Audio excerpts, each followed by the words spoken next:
Hello everybody, Darren Cross here. Welcome to Module 6 of Management and Marketing 340 International Business. In this module, we're going to be going over chapters 12 and 13, I believe. This is basically, like we've been doing with everything, this is basically kind of just taking what we normally do in the normal, domesticated, and limited landscape of business and thinking about how that stuff really applies as we globalize. And so, chapter 12 is about managing global talent. This is a huge thing, right? So we're talking about the HR function as we overlay it over the global landscape. So when we're talking about HR, we're talking about understanding what you need. So the first thing is understanding your organization and what needs your organization has from a talent standpoint.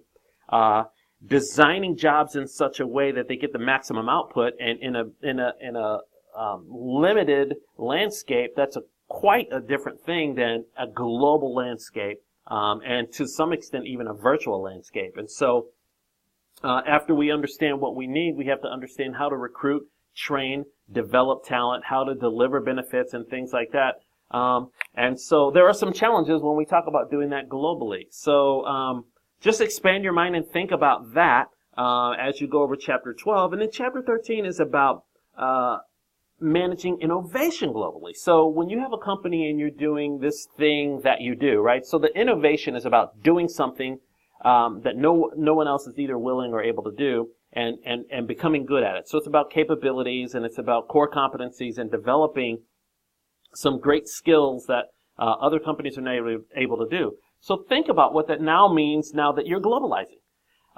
We're bringing in research development. We're bringing in intellectual property, and how do we manage that? And how does that really play when you're dealing with other governments, right? So in the United States, the concept of what is protected property might be different in a different country, and then in the global international landscape, what bodies really matter there, and what do people think globally when it comes to international property or intellectual property?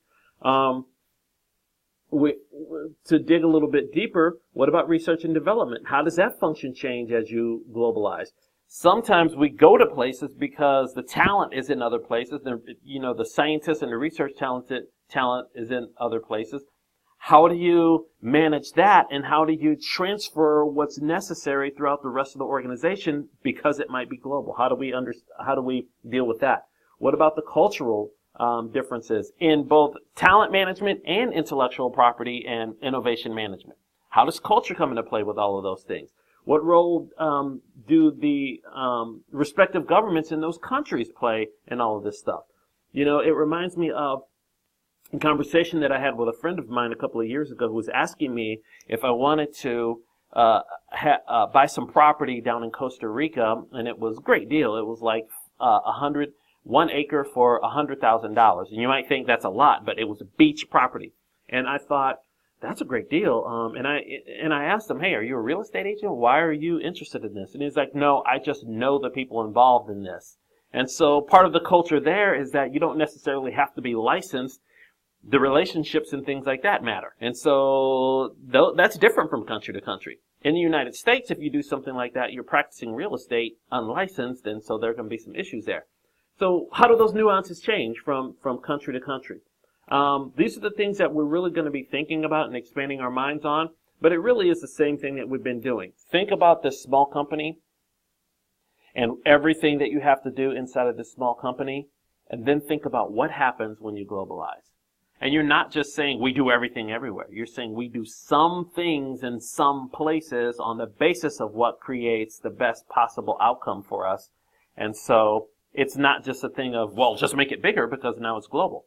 You have to think strategically about where do we need certain things, and what are the nuances that we have to take into consideration. What are the extra factors that come into play? So that's what we have to think about in this chapter.